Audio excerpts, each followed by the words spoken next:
ഇന്ത്യയിൽ ആദ്യമായിട്ട് തൂക്കിലേറ്റപ്പെട്ട ജഡ്ജി ആസാംകാരനായ ഉപേന്ദ്രനാഥ് രാജ്കോവയാണ് ആ ജഡ്ജി. 1970 ഫെബ്രുവരി 2 അദ്ദേഹം റിട്ടയർഡ് ആയിട്ടുണ്ടായിരുന്നു.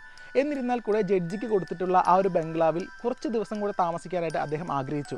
അദ്ദേഹം താമസിക്കുകയും ചെയ്തു. ഒരു ദിവസം അദ്ദേഹത്തിൻ്റെ ജോലിക്കാരനെ വിളിച്ചിട്ട് വീട്ടിന് പുറകിലായിട്ടുള്ള 2 മരങ്ങളുണ്ട്, ആ 2 മരങ്ങൾ വെട്ടിക്കളയാനും ആ 2 മരങ്ങൾ നിന്ന സ്ഥലത്ത് ഒരു വലിയ കുഴി കുഴിക്കാനും ആവശ്യപ്പെട്ടു. തുടർന്ന് സരസ്വതി പൂജയോടനുബന്ധിച്ച് ഗുവാഹട്ടിയിലായിരുന്ന ഭാര്യയെയും 3 മക്കളെയും അവിടേക്ക് വിളിച്ചു വരുത്തി. 2 മക്കളെ തിരിച്ച് വീട്ടിലേക്ക് തന്നെ അയക്കുകയും ചെയ്തു. ആ 2 പേരും പഠിക്കുകയായിരുന്നു. വീട്ടിലുള്ള ഭാര്യയെയും മൂത്ത മകളെയും കൊലപ്പെടുത്തിയ ശേഷം അദ്ദേഹം പുറകിൽ കുഴിച്ചിരിക്കുന്ന അതിലൊരു കുഴിയിലിട്ട് മൂടി. അതിന് കുറച്ച് ദിവസങ്ങൾ കഴിഞ്ഞിട്ട് അദ്ദേഹം ബാക്കിയുള്ള 2 മക്കളെയും ആ വീട്ടിലേക്ക് വിളിച്ചു വരുത്തി അവരെയും ഇത്തരത്തിൽ കൊലപ്പെടുത്തിയ ശേഷം മറ്റൊരു കുഴിയിലിട്ട് മൂടുകയും ശേഷം അയാൾ ആ ക്വാർട്ടേഴ്സിൽ നിന്നും പോവുകയും ചെയ്തു.